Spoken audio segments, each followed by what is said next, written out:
بسم اللہ والحمد للہ والصلاة والسلام علی رسول اللہ وعلی من والاه. اعوذ باللہ من الشیطان الرجیم. بسم اللہ الرحمن الرحیم. هو اللہ الذی لا الہ الا هو عالم الغیب والشہادہ هو الرحمن الرحیم. محترم حاضرین، گزشتہ جمعرات کو کرناٹک کے سفر کی وجہ سے درس نہیں ہو سکا. اس سے پہلے کے ہفتے میں ہم نے کشف الشبہات میں شیخ محمد بن عبد الوہاب رحمہ اللہ کی ایک عبارت جس میں بات پوری ہو سکے اس کی تھوڑی وضاحت کے ساتھ اس کا درس پڑھا تھا. آج شیخ محمد زید بن محمد بن ہادی المدخلی رحمہ اللہ کی اسی عبارت کی تفسیر پڑھیں گے جو شاید 2 ہفتوں میں جائے.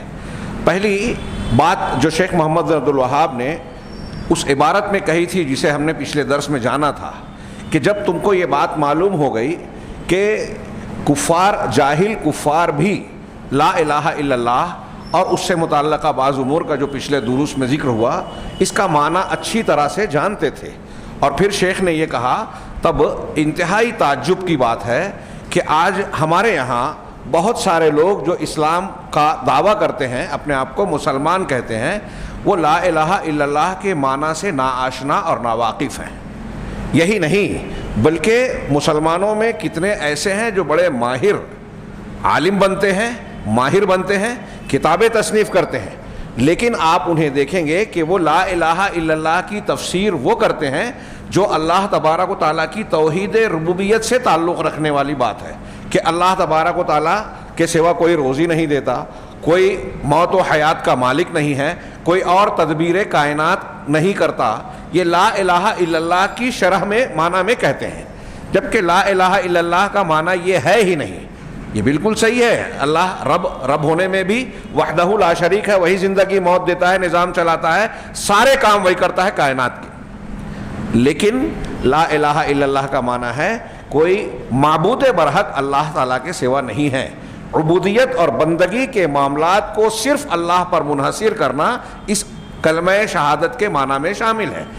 چنانچہ یہ جو 2 باتیں شیخ محمد بن عبد الوہاب نے کہی تھی اور آگے پھر اور بھی کئی باتیں کہی، اور آخر میں یہ کہا کہ جب ہم یہ بات جان جاتے ہیں تو ہمیں 2 فائدہ ملتا ہے. ایک تو یہ کہ ہمیں خوشی ملتی ہے کہ ہمیں اللہ رب العالمین کی توحید اور صحیح ایمان ملا. یہ ہونا بھی چاہیے کہ دنیا کی اتنی بڑی تعداد، یہاں تک کہ بہت سارے وہ مدعیان علم و معرفت جو بڑے اونچے مقام پر جانے جاتے ہیں، وہ بھی کلمہ شہادت اور اسلام کی سب سے اصل الاصول اور بنیاد سے ناواقف ہیں.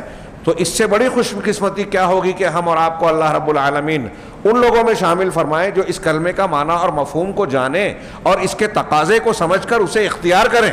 اس سے زیادہ خوش قسمتی اور خوشی کی کوئی بات نہیں ہو سکتی. یہ ایک بات.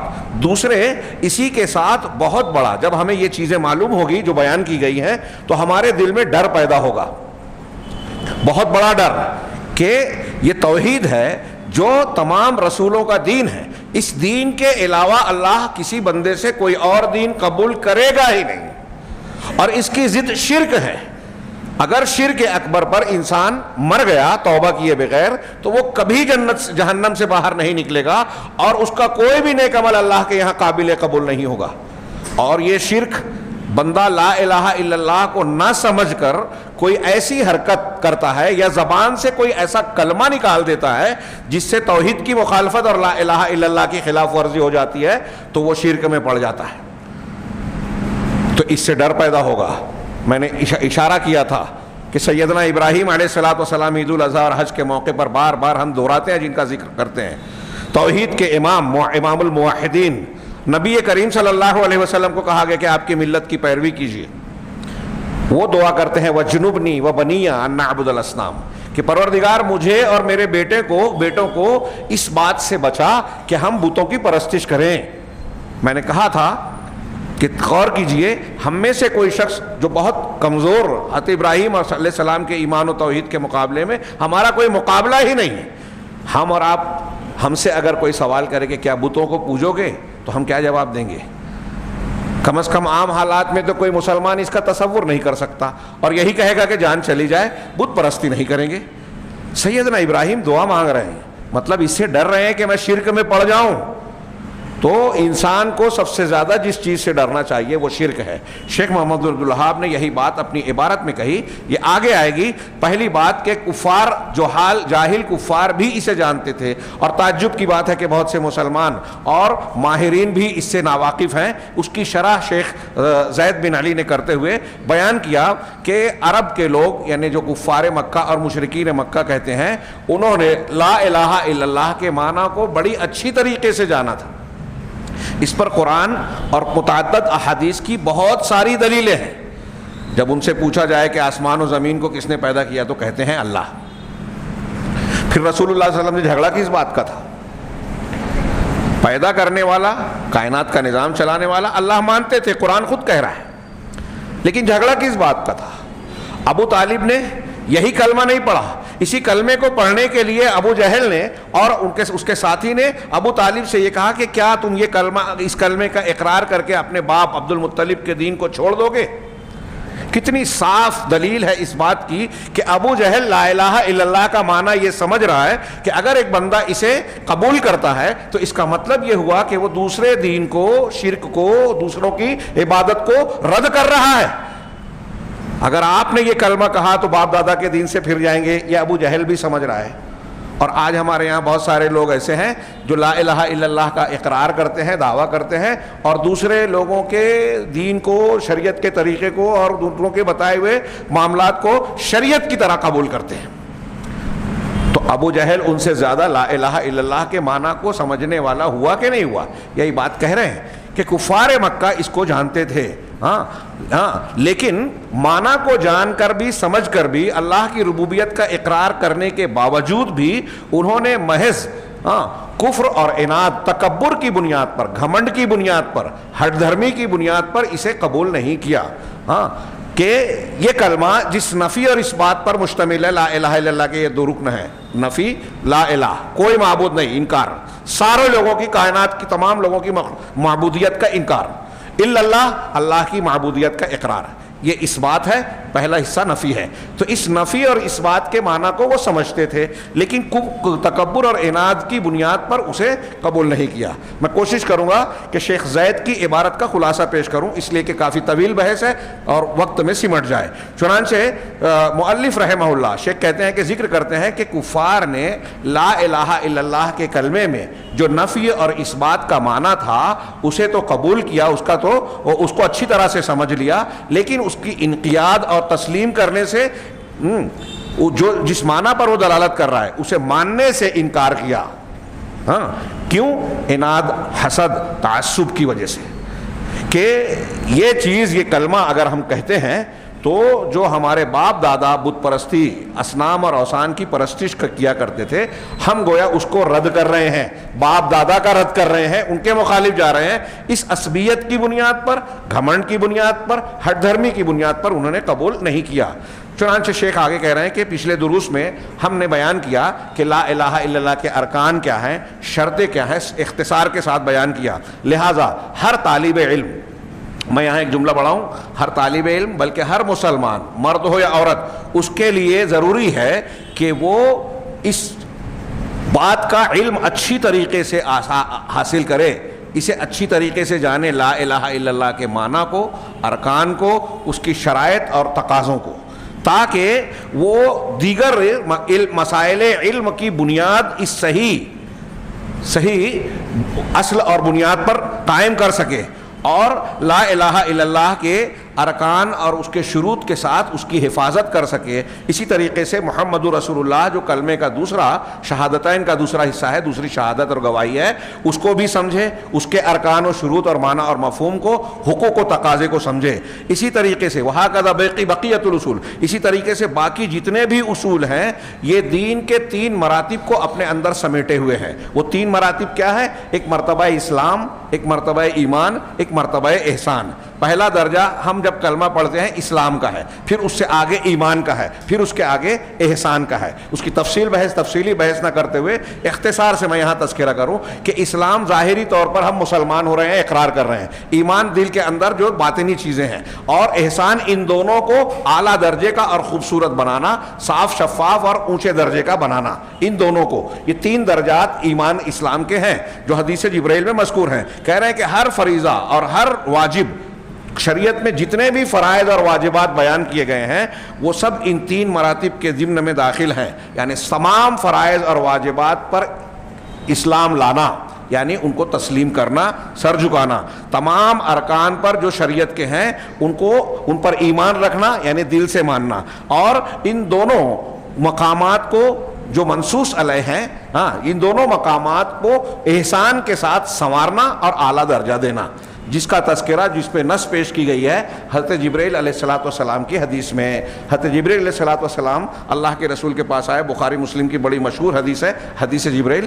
آپ کے زانوں سے زانوں ملا کر بیٹھے اور سوالات کیے کہ اسلام کیا ہے، ایمان کیا ہے، احسان کیا ہے، قیامت کب واقع ہوگی اور قیامت کی علامتیں کیا ہیں. یہ جو سوالات ہیں، اور اس کو کہتے ہیں کہ یہ ایک حدیث پورے دین کو سمیٹے ہوئے ہے. اور اللہ کے رسول صلی اللہ علیہ وسلم نے بعد میں حضرت عمر سے کہا تھا کہ یہ جبرائیل تھے، انسانی شکل میں آئے تھے، جسے لوگوں نے پہچانا نہیں تھا صحابہ کرام نے، اور بتایا کہ یہ جبرائیل تھے جو تم کو تمہارا دین سکھانے آئے. نبی کریم صلی اللہ علیہ وسلم نے کیا فرمایا کہ تم کو تمہارا دین سکھانے آئے. اس کا مطلب یہ کہ حضرت جبرائیل علیہ السلام نے جو باتیں پوچھی، بیان کی، وہ سب الدین میں شامل ہے. اور یہ 3 مراتب ہیں اسلام، ایمان اور احسان کے. آپ پڑھتے ہیں، یہاں میں تھوڑی سی ایک جملے میں وضاحت کر دوں کہ اسلام اور ایمان کا ذکر اکٹھا جب ہوتا ہے تو دونوں کے معنی میں فرق کرتے ہیں، اسلام ظاہری اور ایمان باطنی. اور جب دونوں کا اکیلے ذکر ہوتا ہے تو اسلام میں ایمان داخل ہوتا ہے، ایمان اگر الگ سے ذکر کیا جائے تو اس میں اسلام داخل ہوتا ہے. چنانچہ شیخ نے آگے بیان کیا کہ یہ چیزیں حدیث جبرائیل میں منصوص ہیں، لہٰذا ان چیزوں کو اچھی طریقے سے، ایمانیات کو، اسلام کے ان درجات کو ہمیں اور آپ کو سیکھنا لازم ہے بہت اچھی طریقے سے. اور جو بتایا کہ کفار مکہ بھی جانتے تھے. اسی لیے آگے جو شیخ محمد عبد الوہاب نے کہا کہ تعجب ہوتا ہے اس شخص پر جو اسلام کی دعوت تو کرتا ہے لیکن اس کلمے کی تفسیر کو اتنا بھی نہیں جانتا جسے جاہل کفار سمجھتے تھے، بلکہ یہ گمان کرتا ہے کہ لا الہ الا اللہ کے کلمات کو محض حروف اور الفاظ میں اپنی زبان سے ادا کر دینا کافی ہے، دل سے اس کے معنی اور مطالب اور اس کے تقاضوں کا کوئی تعلق نہیں ہے. پھر آگے شیخ محمد عبد الوہاب نے کہا کہ ان میں جو حاذق ہے، ماہر ہے، وہ یہ سمجھتا ہے کہ لا الہ الا اللہ کا معنی یہ ہے کہ اللہ تعالیٰ کے علاوہ کوئی پیدا نہیں کرتا، کوئی روزی نہیں دیتا، کوئی امر کی تدبیر نہیں کرتا. چنانچہ ایسے لوگوں میں، شیخ محمد عبد الوہاب کی عبارت میں ہے جو پیچھے گزری، کہ ایسے لوگوں میں ایسے آدمی میں کوئی خیر اور بھلائی نہیں ہے کہ جس سے کفار مکہ بھی زیادہ جانکار ہوں لا الہ الا اللہ کے کلمے کے بارے میں. اس عبارت کی شرح کرتے ہوئے شیخ زید کہتے ہیں کہ مؤلف رحمہ اللہ کے تعجب کی وجہ، کیوں تعجب کر رہے ہیں؟ یہ تعجب ہوتا ہے ان لوگوں پر جو لا الہ الا اللہ کی تفسیر نہیں سمجھتے، کافر، مکہ کے کافروں کی طرح بھی. تو کہہ رہے ہیں کہ تعجب کی وجہ یہ ہے کہ انہوں نے مسلمانوں میں ایسے بہت سارے لوگوں کو مشاہدہ کیا، ہم اور آپ بھی دیکھ رہے ہیں. انہوں نے ایسے بہت سارے لوگوں کو دیکھا جو اہل صلاۃ، سیام اور حج ہے، نماز پڑھتے ہیں، روزے رکھتے ہیں، حج انجام دیتے ہیں، اس کے علاوہ عبادت کی بہت ساری دوسری قسمیں انجام دیتے ہیں.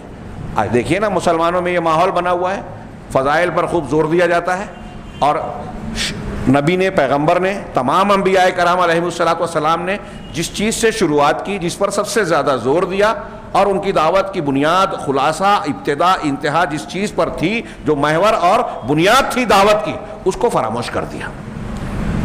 لہٰذا ہمیں بہت سارے لوگ اپنے گرد رحم اور ترس آتا ہے، حیرت ہوتی ہے کہ بیچارے محنت کر رہے ہیں، لیکن غلط راستے پہ محنت کر رہے ہیں. نماز میں محنت کرے، بہت اچھی بات، کوئی غلط کام نہیں ہے، نماز بہت اچھی چیز ہے، بہت فضیلت ہے اس کی. توحید کے بعد، شہادتین کے بعد سب سے بڑا فرض ہے، عبادت ہے، کوئی شک نہیں. لیکن اگر آپ نماز پہ پوری محنت صرف کر دے رہے ہیں اور توحید اور شرک نہیں جانتے اور اس میں کوتاہی ہو گئی تو آپ کی نمازوں کا کوئی فائدہ نہیں. اسی پر تعجب کر رہے ہیں کہ بہت سارے ایسے لوگوں کو دیکھا جو نماز، روزہ، حج، زکوٰۃ تو اور دوسری عبادات کو بھرپور انجام دیتے ہیں، لیکن ان عبادات کے ساتھ وہ اللہ تبارک و تعالیٰ کے درمیان اور اپنے درمیان واسطے اور وسیلے اختیار کرتے ہیں، اور یہ دعویٰ کرتے ہیں کہ یہ جو واسطے اور وسیلے ہیں یہ ان کے ذریعے سے وہ اللہ تبارک و تعالیٰ کے یہاں شفاعت طلب کریں گے، یہ سفارشی بنیں گے، ان کا وسیلہ لگا کر اور ان کو درمیان میں واسطہ بنا کر اپنی حاجتوں کو پورا کریں گے، اور ان حاجتوں میں جو کہ ان کے لیے جس سے ان کے لیے فائدے حاصل ہوں اور نقصانات کا دفع ہو، جلب منفعت اور دفع مضرت، یعنی ان کو وسیلہ بنا کر بزرگوں کو، شخصیات کو، اولیاء کو، مردوں کو ہم اللہ رب العالمین سے کا واسطہ بنائیں گے اور ان کے ذریعے سے اپنی حاجتوں کو پورا کرائیں گے، جو ضروریات کی چیزیں ہیں وہ حاصل ہو اور جو نقصان کی چیزیں ہیں اس سے بچ جائیں۔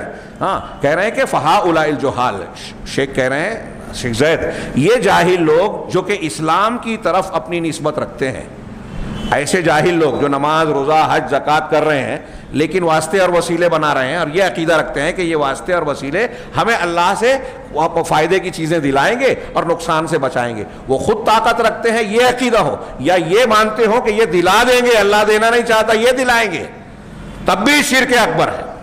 تو کہا کہ یہ لوگ جو اسلام کا دعویٰ کرتے ہیں، یہ ایسے جاہل لوگ، یہ اسلام سے ان کا کوئی تعلق نہیں ہے، اس لیے کہ انہوں نے اللہ کے اپنے درمیان اور اللہ کے درمیان واسطے بنائے ہیں جن سے ویسی ہی امید رکھتے ہیں جیسی اللہ سے رکھنی چاہیے، ویسی امید رکھتے ہیں کہ ان کو یہ مصلحت اور فائدے دلا دیں گے اور نقصانات سے بچا لیں گے۔ ومن فعل ذلک، شیخ نے کہا جو ایسا کرتا ہے، ہمارے وہ حضرات جو قبروں کی طرف توجہ کرتے ہیں، ان کے قبروں والوں سے امیدیں رکھتے ہیں کہ یہ مشکل کشائی، حاجت روائی اور ہماری زندگی کے مسائل کے حل میں ہماری مدد کریں گے یا کروا دیں گے، دلا دیں گے، صاف سن لیں، کتنی بھی بحث کریں گھما پھرا کے الٹی سیدھی، قرآن حدیث کا یہ بالکل صاف درس ہے، کھلی تعلیم ہے، انبیاء کرام علیہ السلام کی زندگی کا واضح خلاصہ اور کھلی تعلیم ہے۔ سیدنا ابراہیم کے واقعات پڑھیے، دیکھیے جو عید الاضحیٰ کے موقع پہ معاملات ہوتے ہیں، سیدنا ابراہیم اولاد مانگ رہے ہیں اللہ سے، کتنی ان کے واقعات میں کتنے مقامات ہیں، بتوں سے کہہ رہے ہیں کہ جو سنتا نہیں، دیکھتا نہیں، فائدہ نہیں پہنچا سکتا، تم ان کی عبادت کرتے ہو، غور کرو کیا یہ مردوں کو طاقت ہے، پیدا کر سکتے ہیں کسی کو، فائدہ دے سکتے ہیں کسی کو اللہ نہ چاہے؟ حضرت ابراہیم کہہ رہے ہیں کہ پڑھیے قرآن میں ہے کہ اللہ مجھے نیک صالح اولاد عطا فرما، صالحین میں سے ایسی اولاد دے جو صالحین میں سے۔ ایک موٹی سی بات ہمارے قبر پرست حضرات غور کریں کہ سیدنا ابراہیم علیہ السلام اللہ کے خلیل ہیں، امام ہیں، انی جاعلک للناس امام، قرآن میں جو ان کا مقام فضیلت بیان کی گئی ہے بالکل جگ ظاہر ہے، آپ بھی جانتے ہیں۔ کیا ان کے مقام کو کائنات کا کوئی ولی پہنچ سکتا ہے؟ حضرت ابراہیم تو انبیاء اور رسولوں میں بھی نبی کریم صلی اللہ علیہ وسلم کے بعد سب سے اونچا درجہ رکھتے ہیں۔ اگر کم درجے کا کوئی نبی ہو، اہل سنت والجماعت کا یہ اتفاق ہے کہ اگر کسی پیر فقیر کو، کوئی ولی کو کوئی شخص نبی کے برابر یا ان سے افضل مانتا ہے تو وہ کافر ہو جائے گا، غیر نبی کا درجہ نبی کے برابر۔ یہ صوفیوں کے یہاں بھرا پڑا ہے، وہ ان کا درجہ اونچا کر دیتے ہیں، یہ کفر ہے۔ تو حضرت ابراہیم علیہ السلام کے درجے کو کوئی کائنات کا کوئی ولی پیر جو ہے ان کے آس پاس نہیں پہنچ سکتا۔ وہ اولاد مانگ رہے ہیں اللہ سے، قرآن کہہ رہا ہے۔ حضرت زکریہ مانگ رہے ہیں اولاد اللہ سے، روزی مانگ رہے ہیں اللہ سے، اللہ کے رسول صلی اللہ علیہ وسلم دعائیں مانگ رہے ہیں، قرآن میں اور حدیث میں آپ کی دعائیں بھرپور پڑھی ہیں۔ انبیاء کرام علیہ السلام کا اللہ سے دعا مانگنا توحید کی بہت چیختی چلاتی کھلی دلیل ہے کہ وہ خود محتاج ہے اللہ کے۔ اگر ان کے پاس طاقت ہوتی، اللہ تبارک و تعالیٰ کے اختیارات ہوتے، تو وہ اللہ سے کیوں مانگتے؟ خود لے لیتے۔ ایک چیز جو آپ کے پاس ہے، کیا وہ مانگتے ہیں آپ کسی سے؟ نہیں۔ تو جو چیز اختیار میں ہے وہ کسی اور سے نہیں مانگتے۔ اب اولاد مانگ رہے، اس کا مطلب اولاد دینا حضرت ابراہیم علیہ السلام کے اختیار میں نہیں تھا، اور جب سیدنا ابراہیم علیہ السلام کے اختیار میں نہیں تھا تو آپ سے کم درجے کے، انبیاء سے کم درجے کے اولیاء اور صالحین کو یہ قوت قدرت حاصل ہو سکتی ہے کیا؟ اللہ رب العالمین نے اپنے معاملات اور امور میں کسی کو شرکت نہیں دی، نبی صلی اللہ علیہ وسلم سے سورہ آل عمران میں رونگٹے کھڑے ہو جاتے ہیں. سورہ آل عمران میں جب آپ نے اہل بدر اہل احد کے لیے بد دعا کی تھی تو کیا قرآن کی آیت بخاری کی حدیث ہے نازل ہوئی, جو سورہ آل عمران کی آیت کا ایک ٹکڑا ہے, لیس لک من الامر شیء. یہ ایک ٹکڑا توحید کی اتنی بڑی دلیل ہے کہ ہر بودے سے بودے عقل, موٹی سے موٹی عقل والا اگر غور کرے تو سمجھ میں آ جائے. نبی صلی اللہ علیہ وسلم سے خطاب کر کے اللہ کہہ رہا ہے کہ معاملے میں آپ کا کوئی حق نہیں ہے. کس سے؟ سید المرسلین, رحمت للعالمین, شفیع المذنبین یوم القیامہ, ہاں, جن کو اللہ نے الکوثر سے نوازا, جن کو شاہد, مبشر, نور, سراج, جو بھی مقامات دیے سب واضح ہے. ان سے کہہ رہے ہیں کہ آپ کا اللہ کے معاملے میں کوئی حق نہیں ہے. آپ جو بددعا دے رہے ہیں کہ یہ کیف یفلح قوم سجوا نبیہم, وہ قوم کیسے فلاح پائے گی جنہوں نے اپنے نبی کو زخمی کر دیا. کیوں؟ جن لوگوں نے حملہ کیا تھا اللہ کے نبی صلی اللہ علیہ وسلم کو زخمی کر دیا تھا, ان میں حضرت خالد بن ولید تھے, ابو سفیان تھے, اکرمہ تھے, ہاں, جو بعد میں مسلمان ہوئے اور بہت اچھے مسلمان ہوئے, صحابہ کے زمرے میں شامل ہوئے, اعلیٰ مقام حاصل کیا. اللہ کے نبی صلی اللہ علیہ وسلم کو یہ معلوم نہیں تھا, اس سے معلوم ہے علم غیب بھی نہیں تھا. اور آپ نے کہا کہ فلاں نہیں پا سکتے, آپ کو روک لگا دی گئی اور کہا گیا کہ آپ کا معاملے میں اختیار. جب نبی صلی اللہ علیہ وسلم کا اختیار نہیں ہے تو کائنات کی کون سی ہستی جو نبی سے اونچی ہے جن کو یہ اختیار ہوگا؟ اللہ کے معاملات میں اختیار ہوگا. اللہ نے کسے اختیار دیا ہے؟ پڑھیے قرآن. اب ان چیزوں کے بعد بھی اگر آپ ضد پر اڑے ہیں تو کفار مکہ کی طرح مانا جائے گا کہ آپ جانتے بوجھتے بھی ہٹ دھرمی, تکبر, تثبیت کی بنیاد پر حق کو قبول کرنا نہیں چاہتے, قرآن ماننا نہیں چاہتے, اللہ کی بات کو تسلیم کرنا نہیں چاہتے, رسول کی تابع داری کرنا نہیں چاہتے. یہ بالکل صاف باتیں ہیں. تو شیخ کہہ رہے ہیں کہ جو لوگ ایسا سمجھتے ہیں کہ یہ واسطے وسیلے ہم کو نقصان اور نفع دلاتے اور بچاتے ہیں, ہاں, وہ مسلمان نہیں ہیں. ومن فعل ذلک فلیس مسلم, جو ایسا کرتا ہے وہ مسلمان نہیں ہے, اگرچہ وہ اپنے آپ کو مسلمان کہہ رہے ہیں نا کہ ہاں. ایک صاحب نے لکھا کہ یہ اہل حدیث غیر مقلد حضرات جو ہیں, یہ جو آیتیں کفار کے لیے اس کو مسلمانوں پہ فٹ کرتے ہیں. یہ اصول قرآن کی آیت نے بتا دیا. اب کیا آپ کو لکھ کے دیا ہے کہ یہ ابو لہب کے لیے ہے, ابو جہل کے لیے ہے, اگر ابو لہب اور ابو جہل والی حرکت کوئی دوسرا کرے گا تو اس کے لیے یہ آیت فٹ نہیں ہوگی. ایک مسلمان اگر رسول اللہ صلی اللہ علیہ وسلم کی شان میں گستاخی کرے گا تو جو گستاخی رسول پرانے زمانے کے کافر مشرکین تھے ان پر جو دلیلیں منطبق ہوئی, کیا اس پر نہیں ہوگی کہ یہ مسلمان ہے؟ کون سی جہالت کی بات کرتے ہیں. تو کہا کہ جو شخص ایسا کرتا ہے اگرچہ اپنے آپ کو مسلمان کہے, مسلمان نہیں ہے. اس کا اسلام شکل و صورت کا ہے, ظاہری تو ہے, حقیقی اسلام نہیں ہے, حقیقت میں وہ مسلمان نہیں ہے.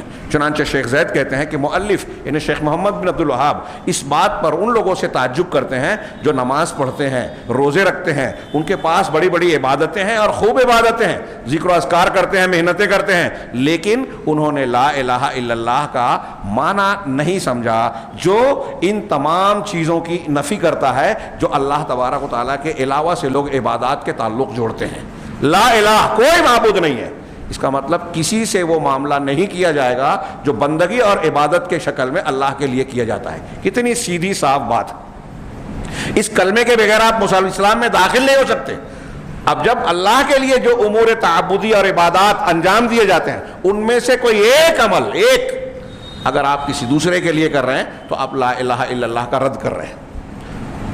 تو کہا اس لیے کہ انہوں نے نماز, روزہ, حج, زکوٰۃ کر رہے ہیں لیکن لا الہ الا اللہ کا معنی انہوں نے جانا نہیں جو کہ ان تمام چیزوں کی, تمام معبودان باطلہ کی نفی کرتا ہے جن کی اللہ کے علاوہ عبادت کی جاتی ہے, اور اللہ اکیلے کے لیے سارے ظاہری باطنی عبادات کے امور کو ثابت کرتا ہے. اور اسی میں یہ بھی شامل ہے کہ اللہ کے علاوہ یا اللہ سے مانگنے کے لیے بغیر کسی سفارشی اور شفیع اور واسطے کے مانگنا کو مشروع قرار دیتا ہے. اللہ تبارک و تعالیٰ نے اپنے اور بندوں کے درمیان واسطے وسیلے اس طرح کے نہیں بنائے جو یہ عقیدہ رکھتے ہیں.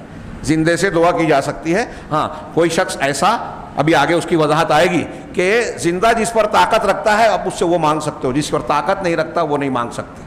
زندہ اور مردہ جن کی طاقت نہیں رکھتے اس میں وسیلہ نہیں بنا سکتے, نہ ان سے مانگ سکتے ہو. آگے وَإِنَّمَا أَمْرُكَ كَمَا قَالَ, معاملہ تو یہاں یہ ہے, اللہ رب العالمین نے واسطوں کی ضرورت نہیں رکھی اپنے سے مانگنے کے لیے. قرآن کہتا ہے, ایک آیت پڑھی, وَإِذَا سَأَلَكَ عِبَادِي عَنِّي فَإِنِّي قَرِيبٌ, جب میرا بندہ مجھ سے میرے بارے میں سوال کرے آپ سے، سألک جب آپ سے پوچھے، عنی میرے بارے میں، ہاں وَإِذَا سَأَلَكَ عِبَادِي میرے بندے جب آپ سے میرے بارے میں پوچھیں فَإِنِّي قریب، تو جواب کیا دیجئے کہ میں قریب ہوں۔ وسیلہ کس کے پاس لگایا جاتا ہے؟ عقل لگاتے ہیں لوگ، ہاں چھت پہ چڑھنے کے لیے سیڑھی چاہیے، اس سے اوپر چڑھنے کے لیے اس سے بڑا وسیلہ، اس سے اوپر اس سے فلاں کے لیے ہیلی کاپٹر، فلاں کے لیے جہاز، چاند پہ جانے کے لیے راکٹ، ہاں مریخ وغیرہ کے لیے اب جو خلائی شٹل چلتے ہیں، ٹھیک ہے بھائی، چھت پہ جانے کے لیے سیڑھی چاہیے، چھت ہم سے دور ہے، چاند بہت دور ہے اس لیے راکٹ کا ذریعہ چاہیے، تو وہ دور ہے اس لیے ذریعہ چاہیے۔ بادشاہ ہم سے اور ہم بادشاہ سے دور ہے، اس لیے بادشاہ کے پاس جانے کے لیے وسیلہ لگ سکتا ہے، وہ مخلوق ہے، وہ ہمارے یہاں سے نہیں سن پائے گا، وہ ہم کو پہچانتا نہیں ہے، اس لیے واسطے کی ضرورت ہے کہ وزیر صاحب، شہزادہ یا کسی قریبی درباری کو بولیں کہ بادشاہ کے پاس میری سفارش کرو، وہ کہے آپ کا، وہ درمیان والا جا کے کہے گا میں پہچانتا ہوں، آپ نہیں پہچانتے، اچھا آدمی ہے، ایماندار ہے، یہ صلاحیت رکھتا ہے، اس کی یہ ضرورت ہے، پوری کر دیجیے۔ تو بادشاہ مجھے نہیں پہچانتا، واسطے کی ضرورت ہے، بادشاہ مجھ سے دور ہے اس لیے ضرورت ہے۔ اللہ تو کیا اللہ مجھے نہیں پہچانتا؟ کائنات کی کسی چیز کو نہیں پہچانتا؟ یہ ولی، پیر، ہاں اصحاب قبور، زندہ یا مردہ، کوئی جن کو دواسطہ بنایا جاتا ہے، کیا یہ اللہ کو وہ بات بتائیں گے جو اللہ کو نہیں معلوم ہے کائنات میں؟ یہ میں نہیں کہہ رہا ہوں، اللہ تعالیٰ نے سوال کیا سورہ یونس میں، قل اتنبئون اللہ بما لا يعلم فی السماوات ولا فی الارض۔ اس سے پہلے آیت میں کہا کہ یہ لوگ اللہ کے علاوہ ان کی پوجا پر پرستش کرتے ہیں جو نہ ان کو نقصان پہنچاتے ہیں نہ نفع، اور کہتے کیا ہے؟ ہؤلاء شفعاؤنا عند اللہ، یہ اللہ کے پاس ہمارے سفارشی ہیں۔ قرآن کہہ رہا ہے، ہاں اللہ نے اس کا رد کیا، کتنا پیارا کیا، اللہ نے سوال کیا اتنبئون اللہ بما لا يعلم فی السماوات ولا فی الارض، کیا تم اللہ کو وہ بات بتاتے ہو آسمان اور زمین میں جو اللہ کو نہیں معلوم ہے؟ دو معنی اس کا، ایک تو یہ کہ اللہ کو یہ معلوم نہیں کہ یہ واسطے ہیں، تم بتا رہے ہو کہ یہ واسطے ہیں، وسیلے ہیں، نمبر ایک۔ نمبر دو یہ کہ جس کو واسطہ بنا رہے ہو وہ اللہ کو کوئی ایسی بات بتا دیں گے بندوں کے بارے میں جو اللہ کو نہیں پتا ہے، جیسے میں نے بتایا کہ بادشاہ نہیں پہچانتا تو پہچانوانا پڑتا ہے۔ اب میرے گھر میں فاقہ ہو رہا ہے، میرے گھر میں کوئی مریض ہے، کوئی دکھ ہے، میں مقروض ہوں، ہاں بیمار ہوں، میرے گھر میں کوئی اور مسئلہ ہے، تو کیا یہ واسطے اور وسیلے اللہ کو بتائیں گے؟ اللہ کو نہیں معلوم ہے کہ اس کے گھر میں یہ مسئلہ ہے، وہ بتانے سے معلوم پڑے گا۔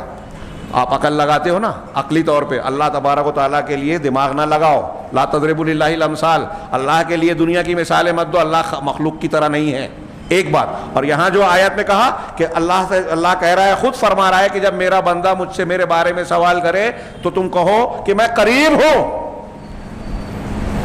اب مریخ، چاند، چھت ہم سے دور ہے تو یہاں واسطے کی ضرورت ہے، اللہ تو قریب ہے، شہر حق سے قریب ہے، نحن اقرب الیہ من حبل الورید، قرآن کہتا ہے، تو جو قریب ہے اس کے لیے واسطے کی ضرورت۔ جو قرآن میں کہہ رہا ہے ادعونی استجب لکم، قرآن خود کہہ رہا ہے کہ مجھ سے دعا مانگو، سورہ بقرہ کی مشہور آیت ہے، بچوں کو بھی یاد ہے، مجھ سے دعا مانگو میں دعا کو قبول کروں گا۔ شاہ اسماعیل نے تقویۃ الایمان میں کیا پیاری بات کہی، ہاں شرک کو کاٹنے اور توحید کو پھیلانے والے جس سے لوگ روکتے ہیں، شیخ محمد عبد الوہاب اور شاہ اسماعیل کی کتابوں سے منع کیا جاتا ہے، اس لیے کہ ڈر لگتا ہے کہ لوگ شرک سے توبہ کر لیں گے۔ انہوں نے کہا کہ آپ تھوڑی دیر کے لیے دنیا میں سوچئے کہ ایک بادشاہ کسی رعایا میں سے کسی آدمی کو آپ کو بلاتا ہے، بادشاہ ہم کو بلائے، آج بادشاہ نہیں وزیر اعظم اور صدر جمہوریہ پکڑ لو، تو بادشاہ بلاتا ہے اور کہتا ہے کہ تمہیں کیا چاہیے بولو، میں دینے کے لیے تیار ہوں۔ بادشاہ خود پوچھ رہا ہے کسی سے کہ کیا چاہیے بول، میں دے رہا ہوں، تو اب وہ رعایا والا عام آدمی یہ کہتا ہے نہیں بادشاہ سلامت، میں آپ سے ڈائریکٹ کیسے بولوں، میں تو بڑا گنہگار ہوں یا ایسا ہوں، میں چھوٹا آدمی ہوں، میں آپ سے نہیں بولوں گا، اپنی ضرورت فلاں وزیر سے، فلاں پیر سے، فلاں سے شہزادے سے، یا تمہارے آپ کے دربار میں جو آپ کا بڑا مقرب ہے اس سے میں بولوں گا، وہ آپ تک میری بات پہنچا دے گا۔ بادشاہ کہہ رہا ہے کہ مانگ میرے سے، اور وہ شخص کہہ رہا ہے کہ نہیں آپ سے نہیں بولوں گا، کسی اور سے بولوں گا، وہ آپ تک پہنچائے گا۔ کیا عقل میں آتی ہے بات، سمجھ میں؟ وہ بادشاہ اس کے ساتھ کیا کرے گا؟ خوش ہو جائے گا کہ ناراض ہوگا؟ وہ تو بری طرح ناراض ہوگا۔ ابے میں خود کہہ رہا ہوں کہ مجھ سے بول کیا چاہیے، میں دینے کو تیار ہوں، اور تو کہہ رہا ہے مجھ سے نہیں بولے گا، کسی اور سے بولے گا، یہ میری بے عزتی کر رہا ہے۔ یہ دنیا کے بادشاہ کی بات ہے۔ اللہ رب العالمین جہانوں کا مالک وہ کہہ رہا ہے اذا ادعونی، مجھ سے دعا مانگو میں دوں گا۔ آپ کہتے نہیں اللہ سے نہیں مانگیں گے، پیر صاحب سے کہیں گے، ہم گنہگار ہیں۔ اللہ کہہ رہا ہے مانگو، میں کہتا ہوں نہیں مانگو، نہیں مانگوں گا، اس سے مانگوں گا اور وہ پہنچائے گا. تو یہ اللہ کی شان میں گستاخی ہوئی، اللہ کی بات کا رد ہوا یا اللہ کے تقرب کا راستہ ہوا؟ سوچئے، عقل کا استعمال کیجئے. قرآن کہہ رہا ہے کہ میرا بندہ جب میرے بارے میں پوچھے تو کہو میں قریب ہوں، اجیب دعوت الداعی اذا دعانی، میں جواب دیتا ہوں، قبول کرتا ہوں پکارنے والے کی پکار کو، دعا کرنے والے کی دعا کو جب وہ مجھے پکارتا ہے. فَلْيَسْتَجِيبُوا لِي، لہذا مجھ سے جو ہے میری بات کو مانیں، وَلْيُؤْمِنُوا بِي، اور مجھ پر ایمان رکھیں. مجھ سے دعا مانگنی ہے تو میری باتوں کو مانیں، اطاعت و فرمانبرداری کریں اور ایمان رکھیں. دعا کی قبولیت کی دو شرطیں یہ اس یہاں بیان کی گئی. کبھی کبھی نافرمان بندوں کی، کبھی کبھی کافر بندوں کی بھی دعا اللہ کچھ مشیت و مصلحت کے تحت قبول کرتا ہے، وہ استثناء ہے. لیکن عام طور سے دعا کی قبولیت میں یہ چیزیں شامل ہے شرط میں. کہا لعلہم یرشدون، تاکہ وہ ٹھیک ہو جائیں. اللہ کہہ رہا ہے مجھ سے میرا بندہ پوچھے تو بتاؤ میں قریب ہوں، اور جو بھی دعا کرنے والا دعا کرتا ہے میں قبول کرتا ہوں. یہاں قرآن کی آیت میں یہ نہیں کہا کہ پیر اور بڑے لوگوں کی، خانقاہ کے پیر صاحب کی اور شیخ کی صرف بات سنوں گا، مریدوں کی بات نہیں سنوں گا، چھوٹے لوگوں کی دعا نہیں سنوں گا، گنہگار لوگوں کی دعا نہیں سنوں گا، ان کی توبہ میرے پاس نہیں پہنچتی. یہ نہیں کہا اللہ نے. لہذا واسطے وسیلے اختیار، یہ واسطے اور وسیلے کا کھلا رد کر رہی ہے. ایسی کتنی دلیلیں قرآن و حدیث میں ہیں. چنانچہ اس آیت کو ذکر کرنے کے بعد شیخ زید کہتے ہیں کہ نتیجہ یہ نکلا کہ ہمارے لیے واسطوں کی، نہ ملائکہ کرام معزز فرشتوں کی، نہ رسول انبیاء کرام علیہم الصلاۃ والسلام جو اس دنیا سے جا چکے، جن کی موت واقع ہو چکی، ان کے وسیلے اور واسطے کی ضرورت نہیں ہے. اور نہ ہی فرشتوں اور رسولوں کے بعد ان سے کم درجے کے جو اولیاء صالحین بزرگان دین گزرے ہیں، ان سے شفاعت طلب کرنے کی کوئی ضرورت ہے کہ ہم ان سے شفاعت طلب کریں کہ اللہ کے پاس ہم کو سفارش کر کے کچھ فائدے دلوا دیجیے اور نقصانات سے، عذاب سے، پریشانیوں سے بچا دیجیے اس دنیا کے اندر. کہہ رہے ہیں وَهَذَا مَا يَفْعَلُهُ. لیکن یہ چیز جو قرآن حدیث نے رد کی مشرکین مکہ کی، لیکن یہ ایسی چیز ہے جس کو آج کے زمانے کے مشرکین اور آج کے زمانے کے بہت سارے مسلم ملکوں میں، اکثر و بیشتر مسلم ملکوں میں مسلمان کہلانے والے کچھ لوگ یہی کام کر رہے ہیں. چنانچہ وہ قبروں اور مزارات کی طرف توجہ کرتے ہیں، وہاں طواف کرتے ہیں، وہاں روتے ہیں، گڑ گڑاتے ہیں، اور ان سے وہاں قبر والوں سے جو ہے فریاد طلب کرتے ہیں، ان سے مناجات اور دعا کرتے ہیں، ان کو پکارتے ہیں. تاکہ ان کے لیے ان کی ضرورتوں کو، حاجتوں کو پورا کریں. اور یہ ضرورت ان کے مطابق، ان کے گمان کے مطابق یہ اصحاب قبور پوری کرتے ہیں. وَهَذَا هُوَ عَيْنُ الشِّرْكِ الْأَكْبَرِ. کہہ رہے ہیں کہ یہی شرک اکبر ہے، عین شرک اکبر ہے، جو کام کفار مکہ ان کے ساتھ کرتے تھے. اب کیا ہمارے بریلوی حضرات کہیں گے کہ بھائی دیکھو وہ تو بزرگان دین تھے اور وہ جن کو پوچھتے تھے، بھائی قوم نوح کے لوگ جن کی پوجا کرتے تھے، ود سوا یغوث یعوق نصر، سب مسلمان اور نیک بندے تھے، اولیاء اور صالحین تھے. ان کو وسیلہ بنانے پہ اللہ نے ان کو مشرک قرار دیا. قوم نوح نے ان سے جنگ کی، حضرت نوح علیہ السلام نے ان سے دشمنی مول لے لی، ان کی دعوت و تبلیغ کرتے رہے. کفار مکہ کا یہی معاملہ تھا. کئی لوگ ایسے تھے، اور لات کی شخصیت کے بارے میں کہتے ہیں کہ وہ بہت نیک انسان تھے. ستو گھول کے حاجیوں کو حج اور عمرے کے وقت جو ہے پلاتے تھے، ضیافت کرتے تھے. تو نیک لوگوں کو، وہ تو نیک ہی تھے نا. کیا آپ یہ کہیں گے کہ بھائی جن لوگوں کا نام قرآن و حدیث میں لیا گیا ہے، اگر کوئی حضرت عیسیٰ علیہ السلام کو اللہ کا بیٹا کہتا ہے، کوئی فرشتوں کو اللہ کی بیٹی کہتا ہے، ان کو اللہ کا شریک ٹھہراتا ہے، یا بتوں کی پرستی جو، تو وہ مشرک ہوا. لیکن اگر کسی اور کو جن کا نام قرآن و حدیث میں نہیں ہے، جدید دور کے کچھ لوگوں کو معبود بنا کے ان کو پوچھتا ہے، تو وہ مشرک نہیں ہوں گے؟ کوئی بھی ہو. جب حضرت عیسیٰ علیہ السلام اور اللہ کے نبی صلی اللہ علیہ وسلم نے اپنے بارے میں کہا کہ مجھ کو حد سے بڑھاؤ گے، اللہ سے ملاؤ گے تو شرک ہو جائے گا.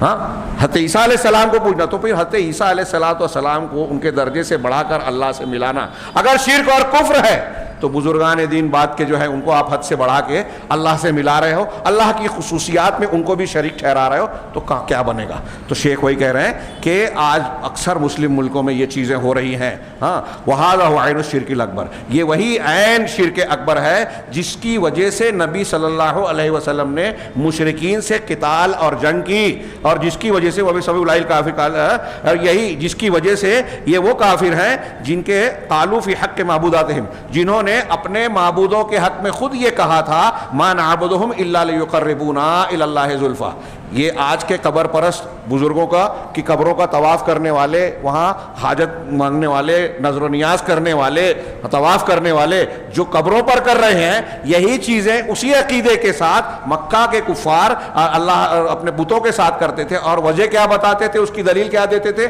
قرآن کی زبان میں، کہ وہ کہتے تھے ما نعبدہم الا لیقربونا الی اللہ زلفی، ہم ان کی عبادت محض اس لیے کرتے ہیں کہ یہ ہمیں اللہ رب العالمین سے قریب کر دیں گے.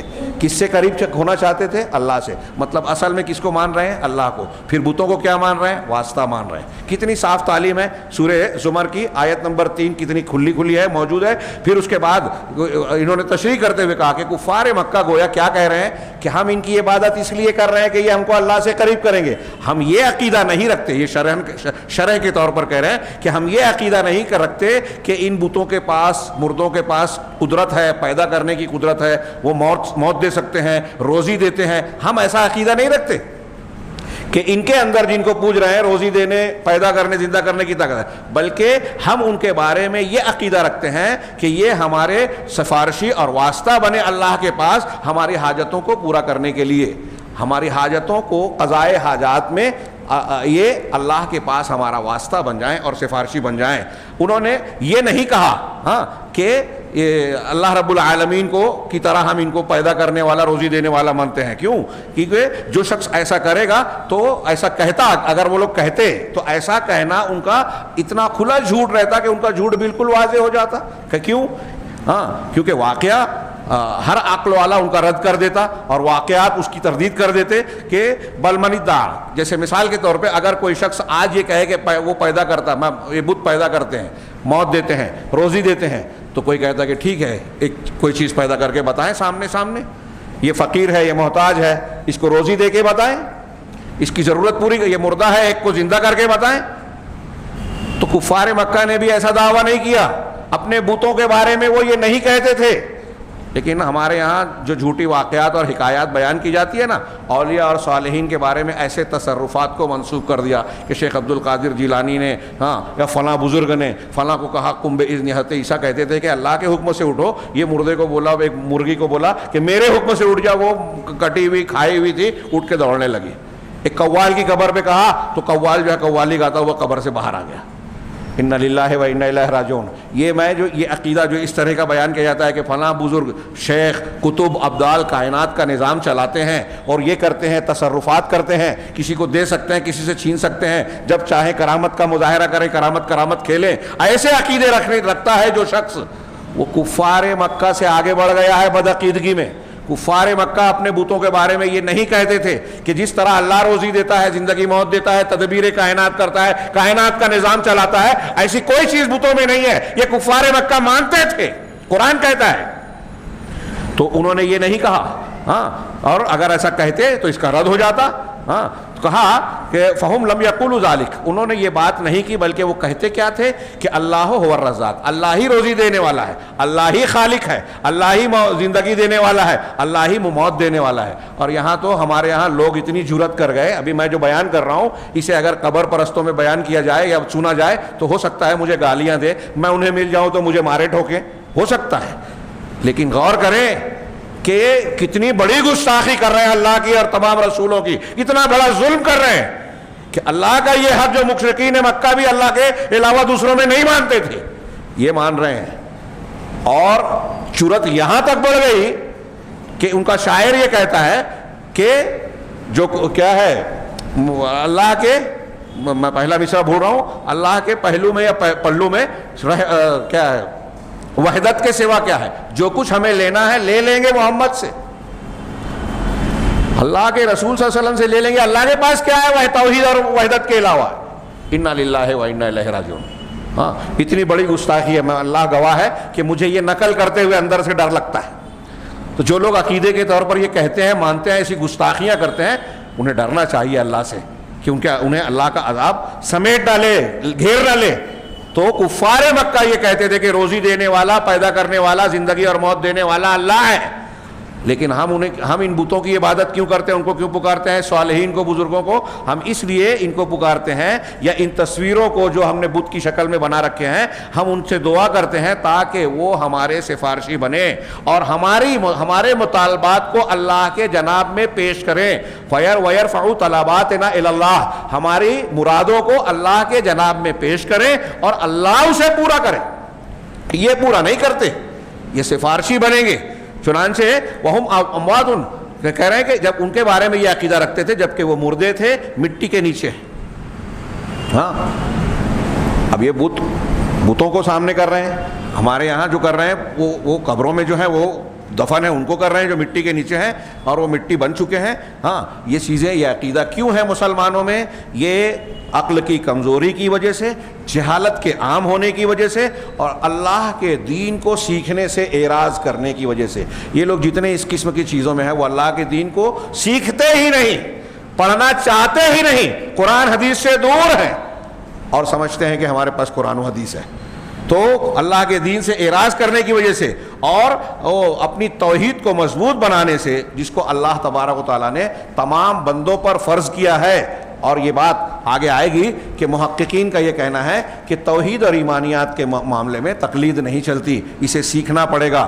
کہہ رہے ہیں چنانچہ نتیجہ یہ نکلا کہ لا الہ الا اللہ محمد رسول اللہ کا صرف زبان سے ادا کرنا، اس کے معنی کو سمجھے بغیر، ہاں، اس کے معنی اور تقاضوں کو سمجھے بغیر صرف زبان سے کہنا بہت بڑا بلکہ میں کہوں گا کہ سب سے بڑا خسارہ ہے، سب سے بڑا خسارہ ہے ان لوگوں کے لیے جو لا الہ الا اللہ کو اس طریقے سے کہتے ہیں کہ اس کا معنی بھی نہیں سمجھتے اور اس کے تقاضے پر عمل بھی نہیں کرتے۔ لا الہ الا اللہ زبان سے کہہ رہے ہیں اور عمل اور دل میں جو عقیدہ ہے وہ لا الہ الا اللہ کے خلاف ہے، تو لا الہ الا اللہ کہنے کا مطلب کیا ہوا؟ ہاں، آپ اپنے والدہ والد سے کہو کہ میں آپ کی بڑی عزت کرتا ہوں اور پھر پلٹ کے ایک تماچا مارو اور پھر گالی دو اور پھر تماچا مارو اور کہو کہ میں بہت محبت کرتا ہوں، تو آپ کا قول آپ کے عمل کے موافق ہے کیا؟ ہاں، تو یہ کہا جائے گا کہ میں عزت کرتا ہوں، اس کا معنی سمجھا ہی نہیں ہے۔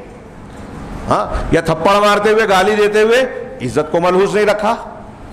تو یہ جو متضاد چیزیں، ایسے مسلمان، یہ جو چھوٹی سی میں نے مثال دی، اس سے کہیں بڑی یہ بات ہے کہ ایک طرف مسلمان لا الہ الا اللہ محمد رسول اللہ کہہ رہے ہیں اور اللہ کے سامنے معبودیت میں دوسروں کو کھڑا کر دیا، رسول کے سامنے رسالت کے حقوق میں کسی نے امام صاحب کو، کسی نے پیر صاحب کو، کسی نے فلاں بزرگ کو کھڑا کر کے ان کی اطاعت و فرما برداری کہہ رہے ہیں۔ چنانچہ شیخ آگے کہہ رہے ہیں کہ یہ بہت بڑا نقصان ہے الا، لیکن یہ یاد رکھو کہ جتنے بھی مکلفین ہیں مسلمان جن کے اوپر شریعت کی ذمہ داری عائد ہوتی ہے، وہ سب کے سب انتہائی شدید ضرورت رکھتے ہیں کہ لا الہ الا اللہ محمد رسول اللہ کا معنی اور مطلب سمجھیں اور اس کا جو عظیم الشان معنی ہے اسے اپنی زندگی میں ظاہر اور باطن میں اس کو نافذ کریں۔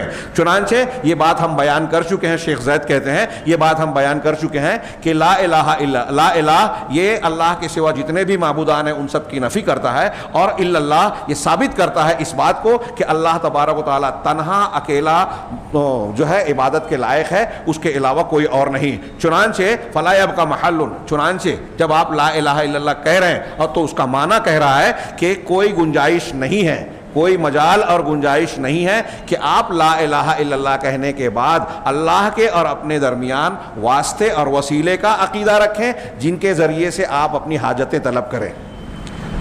اگر ایک آدمی لا الہ الا اللہ محمد رسول اللہ کہہ رہا ہے تو اب کوئی ضرورت نہیں ہے، اس کا معنی اور تقاضا یہ ہے کہ اللہ کے اور اپنے درمیان مانگنے کے لیے، مشکلات کو آسان کرنے کے لیے، حاجتوں کو پورا کرنے کے لیے کسی کو واسطہ وسیلہ نہ بنائیں۔ کہہ رہے ہیں اس لا تبقی حاضر، کیونکہ یہ کلمہ لا الہ الا اللہ محمد رسول اللہ، یہ کلمہ اس قسم کی خرافات اور اللہ کے ساتھ شرک کرنے کی کوئی گنجائش نہیں چھوڑتا، سب کی نفی کرتا ہے۔ لیکن کوئی سمجھے تب نہ، شرک کرنے والے۔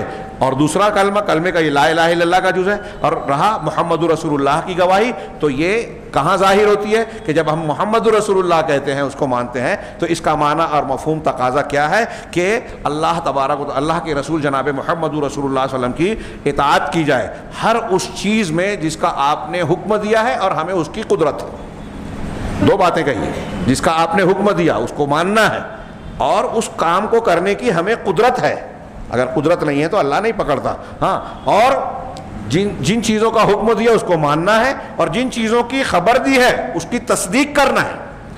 حکم کی اطاعت کرنی ہے، عمل کرنا ہے، اور خبروں کی تصدیق کرنی ہے، یقین رکھنا ہے. اب کوئی شخص اللہ کے رسول کی کسی حدیث کو بولتا ہے سمجھ میں نہیں آتی، میں نہیں مانتا، تو تصدیق نہیں کر رہا ہے، سچا نہیں مان رہا ہے اللہ کے رسول صلی اللہ علیہ وسلم کو. اور کوئی حکم نہیں مان رہا ہے. اب یہ آگے کہہ رہے ہیں، آگے آئے گا. اب کتنے لوگ ایسے ہیں کہ محمد رسول اللہ بھی کہہ رہے ہیں اور اللہ کے رسول کا حکم اور حدیث آتی ہے تو کہتے ہیں کہ نہیں نہیں نہیں نہیں، ہمارے فلاں مسلک کو میں مانتا ہوں، فلاں سلسلے سے جڑا ہوا ہوں، چشتی، نقشبندی، قادری، رفاعی، سہر وردی، فلانی ڈماکی. ہاں، تو اس سلسلے میں جو عمل بتایا گیا ہے وہ ایسا ہے، یہ حدیث ہم نہیں مان سکتے. ہمارے پیر صاحب یہ کہتے ہیں، ہمارے امام کا مسلک یہ ہے. آپ نے امام کا مسلک مان کر، ہاں، پیر صاحب کی بات مان کر اللہ کے رسول کی حدیث کو رد کر دیا. اب جب کوئی اہل حدیث یہ کہتا ہے کہ حدیث مانی جائے ان کی بات، تو کہتے دیکھو امام صاحب کی گستاخی، بزرگ کی، پیر صاحب کی گستاخی.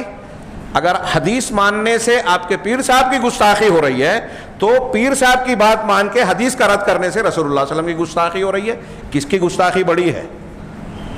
دوسری بات، قرآن اور حدیث میں تو ایسی 20 50 سینکڑوں دلیل مل جائے گی کہ رسول کو اس لیے بھیجا اللہ نے کہ ان کی اطاعت کی جائے. کیا پیر صاحب کو، امام صاحب کو اللہ نے یہ مقام دیا ہے جو رسول کا ہے کہ جو کچھ وہ دے وہ لے لو، جس سے منع کر دے رک جاؤ؟ کوئی کتنا بھی ہے، میں اکثر یہ بات دہراتا رہتا ہوں اور آپ بھی دہراتے رہیے، کیونکہ ہندوستان پاکستان میں یہ بات مزاج بنا دی گئی ہے. الٹے سیدھے واقعات بزرگان دین کے مقامات، اور وہ تو اتنے ماہر تھے، ان کو تو اتنے زبانیں آتی تھی، اتنی کرامتیں کرتے تھے، پانی پہ چلتے تھے، ہوا میں اڑتے تھے، یہ کرتے تھے، وہ کرتے تھے. اور یہ سب بیان کرنے کا مقصد کیا ہوتا ہے کہ پھر ان کو اس کرسی اور منصب پر بٹھایا جائے جو ان کا منصب ہے ہی نہیں. کیا آپ کسی کا صاحب کرامت، صحیح غلط چھوڑ دیجئے، میں اکثر کہتا ہوں یہ بات، پھر سے دوہرا رہا ہوں کہ کوئی کتنی بھی کرامتوں کا مظاہرہ کرے، کیا وہ رسول کے مقام کو پہنچ سکتا ہے؟ اللہ کے رسول صلی اللہ علیہ وسلم کو اللہ تعالیٰ نے جو حیثیت دی ہے کہ تمہارے لیے رسول کی ذات میں بہترین نمونہ ہے. ہمیں عقیدہ لینا ہے تو رسول سے، عبادات سیکھنی ہے تو رسول سے، معاملات دیکھنا ہے تو رسول سے، حلال حرام تو رسول سے. قرآن ہم نے رسول سے لیا، پوری شریعت رسول سے. رسول کا کوئی حکم آ جائے آپ اس کو رد کر دیں تو اللہ پکڑے گا کہ نہیں پکڑے گا؟ پوچھئے دنیا کے کسی بھی مفتی سے، پکڑے گا، چھوڑے نہیں جائیں گے. لیکن دنیا کے کسی بھی شخص کی بات کو اللہ کے رسول کی حدیث کی وجہ سے چھوڑ دیا تو پکڑے جائیں گے کیا؟ کسی بھی امام سے پوچھئے وہ کہے گا بالکل نہیں. اللہ کے رسول نے بھی صاف صاف کہا کہ موسیٰ زندہ ہو جائیں تو میری اتباع کریں گے. ایک دوسری روایت میں ہے کہ اگر موسیٰ زندہ ہو جائیں اور تم مجھے چھوڑ کر ان کی اتباع کر لو تو گمراہ ہو جاؤ گے. مجھے چھوڑ کر موسیٰ کی مانی تو گمراہ. اب رسول کو چھوڑ کر امام کی مانی، رسول کو چھوڑ کر پیر کی مانی، رسول کو چھوڑ کر مفتی صاحب اور فلاں صاحب کی مانی. موٹی سی بات، کوئی ہیچ پیچ نہیں ہے اس میں، غور کیجئے. تو کہا، شیخ کہہ رہے ہیں کہ اللہ کے رسول محمد رسول اللہ کی جو ہم گواہی دیتے ہیں اس کے بھی شرائط ارکان سب موجود ہیں، اور وہ 7 شرائط جو لا الہ الا اللہ کی پڑھی ہم نے، 7 اور بعض لوگ 8 کہتے ہیں، وہ محمد رسول اللہ کی بھی بیان کی جاتی ہے. اس کے علاوہ کہہ رہے ہیں کہ آپ کو محمد رسول اللہ ماننے کے معنی میں یہ شامل ہے کہ آپ جو کہہ رہے ہیں کہ یہ کرو یہ مت کرو تو کرنے والی چیزوں کو بجا لاؤ اپنی طاقت کے مطابق، اور نہ کرنے والی چیزوں سے اپنی طاقت کے مطابق اپنے آپ کو بچاؤ. اور جن چیزوں کی غیبیات کی آپ نے خبر دی ہے ان پر سر جھکا کے مان لینا، ہماری عقل میں آئے کہ نہ آئے. سائنس والے اس کا رد کریں، کوئی دنیا مذاق اڑائے، اللہ کے رسول نے کہا ہے ہم مانتے ہیں. یہ تصدیق کرنا آپ کو محمد رسول اللہ ماننے کے لیے کے اندر داخل ہے. کیوں؟ لأنہ لا ينطق عن الہویٰ، اس لیے کہ رسول صلی اللہ علیہ وسلم خواہش اپنے دل سے، اپنے من سے بات نہیں کرتے. ولا یخبر الا بالوحی، اور کوئی خبر نہیں دیتے مگر وحی کے ذریعے، اللہ کی طرف سے آپ کی طرف وحی کی جاتی ہے. تو جو چیز کا حکم دے اس کو مان لینا، تصدیق کرنا، اور جن چیزوں سے منع کیا ہے، ڈانٹا ہے، روکا ہے، ان سے باز آ جانا. اور وَأَلَّا يُعْبَدَ إِلَّا بِمَا شَرَعَ رَسُولُ اللَّهِ، اور عبادات ویسے ہی کی جائے جیسے اللہ کے رسول نے مشروع کیا ہے، بتایا ہے. یہ بہت اہم ہے. آج بہت سے لوگ فضائل بتا کے بدعتی عبادات کروا رہے ہیں، کر رہے ہیں، اور بڑے بڑے بزرگان اور جن کا نام ہے وہ ایسی چیزوں کی تبلیغ کرتے ہیں، جھوٹی روایتیں، حکایتیں بیان کرتے ہیں خواب کشف کے حوالے سے. اللہ کے رسول صلی اللہ علیہ وسلم کے اس دنیا سے جانے سے پہلے جو ہے دین مکمل ہو چکا، اب امام مالک رحمہ اللہ کی زبان میں کہوں کہ جو اللہ کے رسول اور صحابہ کے زمانے میں دین تھا آج بھی وہی دین ہے، جو اس وقت دین نہیں تھا آج بھی وہ دین نہیں ہے۔ اگر کوئی ایسا کام کرتا ہے جو اللہ کے رسول صلی اللہ علیہ وسلم اور صحابہ نے نہیں کیا، نہیں بتایا، اور یہ سمجھتا ہے کہ یہ دین میں ہے، تو وہ یہ کہہ رہا ہے، امام مالک کے قول کا میں مفہوم بیان کر رہا ہوں، وہ یہ کہتا ہے کہ اللہ کے رسول صلی اللہ علیہ وسلم نے تبلیغ رسالت میں خیانت کی، جو آپ نے نہیں پہنچایا اس کو پتہ چل گیا خواب سے، کشف سے، کسی اور ذریعے سے، تو اللہ کے رسول نے پہنچانے میں خیانت کی، چھپا لیا، اس کو پتہ چل گیا۔ پھر امام مالک نے آیت پڑھی قرآن کی، ہاں الیوم اکملت لکم دینکم واتممت علیکم نعمتی، آج کے دن میں نے تمہارے دین کو مکمل کر دیا اور اپنی نعمت کو تم پر پوری کر دیا۔ ہاں تو اب جو اس وقت دین تھا مکمل، آج بھی وہی مکمل دین ہے، اس میں کسی کمی بیشی کی۔ اور عقیدہ اور عبادات، یہ دماغ میں رکھیے گا، عقیدہ اور عبادات، ان چیزوں کو میں کوئی بھی چیز ثابت کرنے کے لیے دلیل چاہیے کہ یہ کر سکتے ہیں۔ اگر عبادات میں کوئی عمل اللہ کے رسول سے ثابت نہیں ہے وہ نہیں کیا جائے گا۔ معاملات میں منع کی دلیل چاہیے کہ فلاں چیز حرام ہے، فلاں چیز نہیں کھا سکتے، فلاں کام نہیں کر سکتے معاملات میں، تو نئی نئی ایجادات کریں، نئی نئی گاڑی اور گھوڑا اور ترقیات کی چیزوں کو اختیار کریں، جائز ہے، شریعت کی مخالفت جب تک نہیں ہوتی۔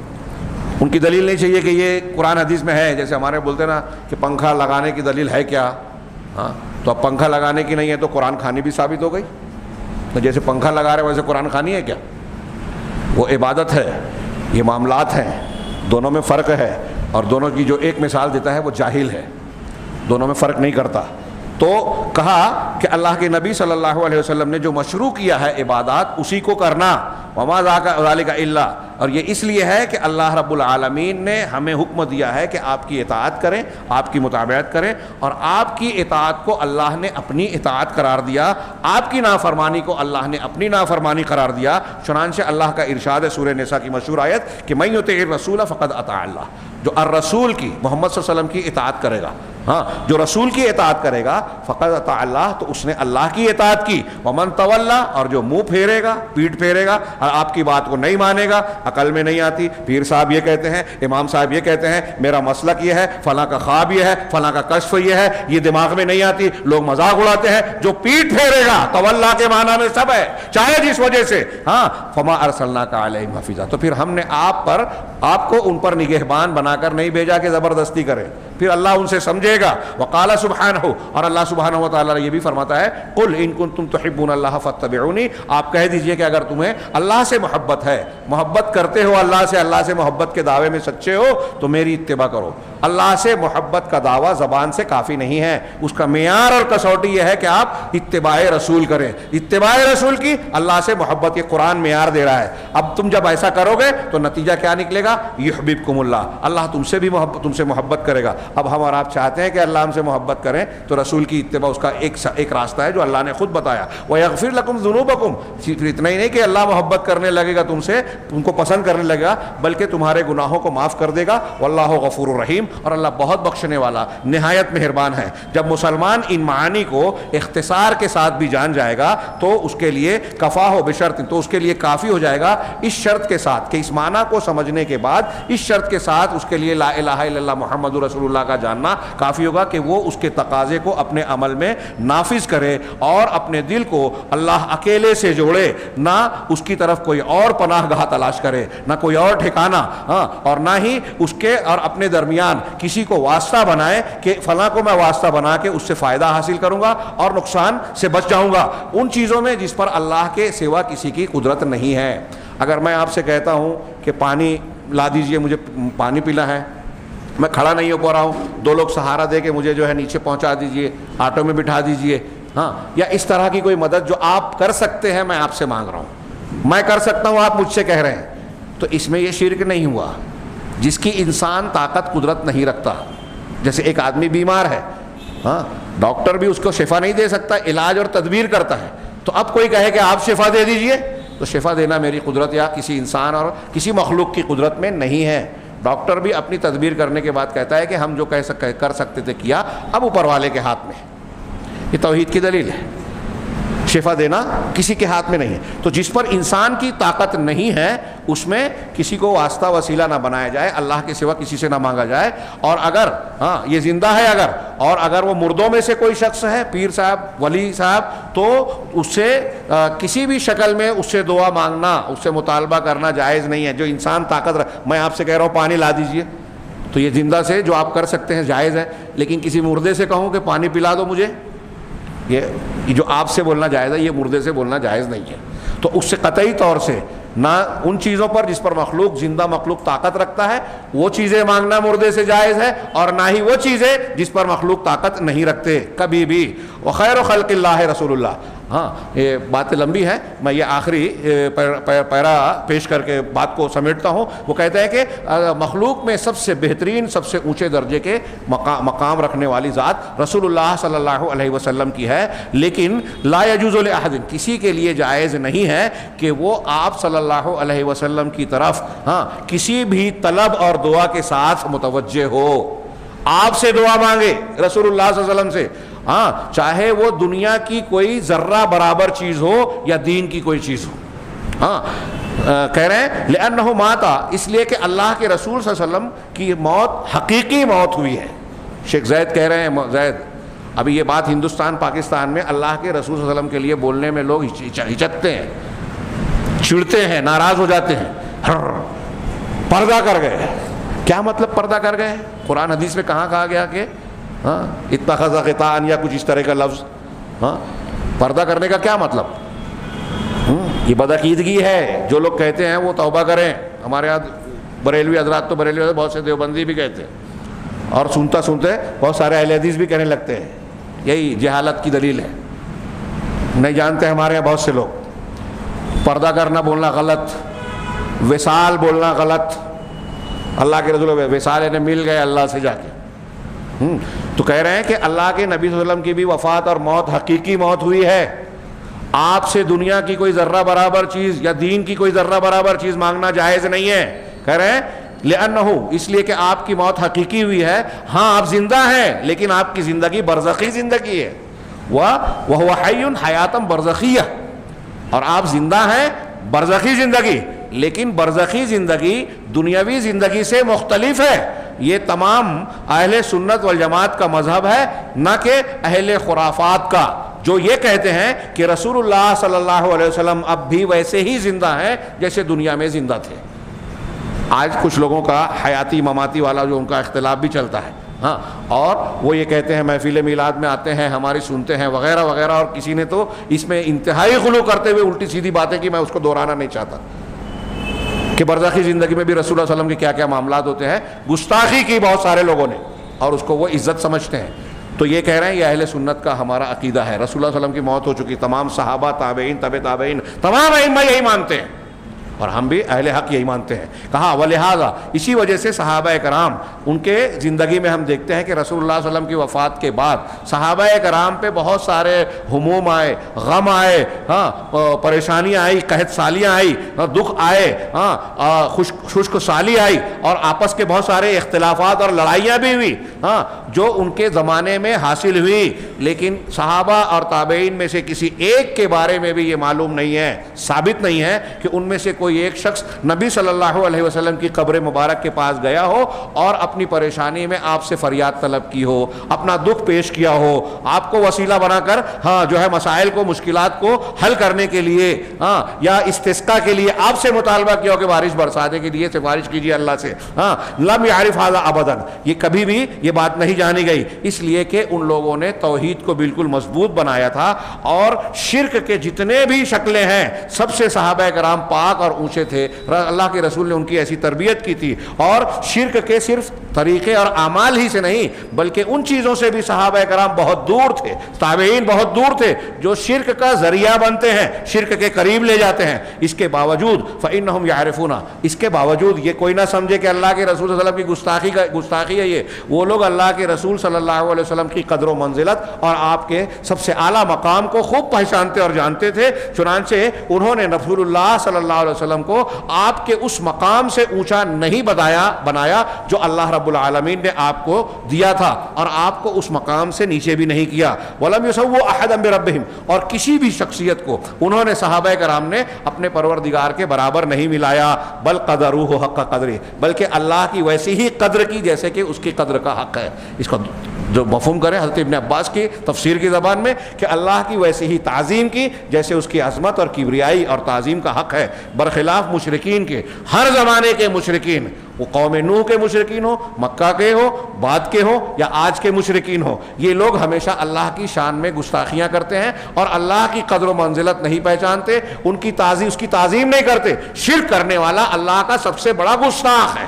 چنانچہ یہ مشرکین جو ہے اللہ کی قدر اور عظمت کو نہیں پہچانتے، جیسا کہ اللہ نے خود سورہ انعام میں فرمایا وما قدر اللہ حق قدرہ، اور دوسرے مقامات پہ بھی یہ جملہ ہے، 3-4 مقامات پہ، کہ انہوں نے اللہ کی ویسی تعظیم نہیں کی جیسے اس کی تعظیم کا حق ہے۔ چنانچہ فالرب سبحانہ، چنانچہ اللہ سبحانہ و تعالی ہی وہ ذات ہے کہ جب اس سے دعا مانگی جائے تو وہ قبول کرتا ہے، جب سوال کیا جائے تو وہ عطا کرتا ہے، وہ کوئی مکروب اور پریشان حال اس سے فریاد طلب کرتا ہے تو اللہ تعالیٰ اس کی فریاد سنتا ہے، پوری کرتا ہے، اور جب کوئی اس سے کوئی پریشان حال، تکلیف اور مصیبت میں گرفتار اس سے مدد مانگتا ہے، اس کی پناہ میں آتا ہے تو اللہ تبارک و تعالیٰ اس کی مصیبت اور پریشانی کو دور کرتا ہے۔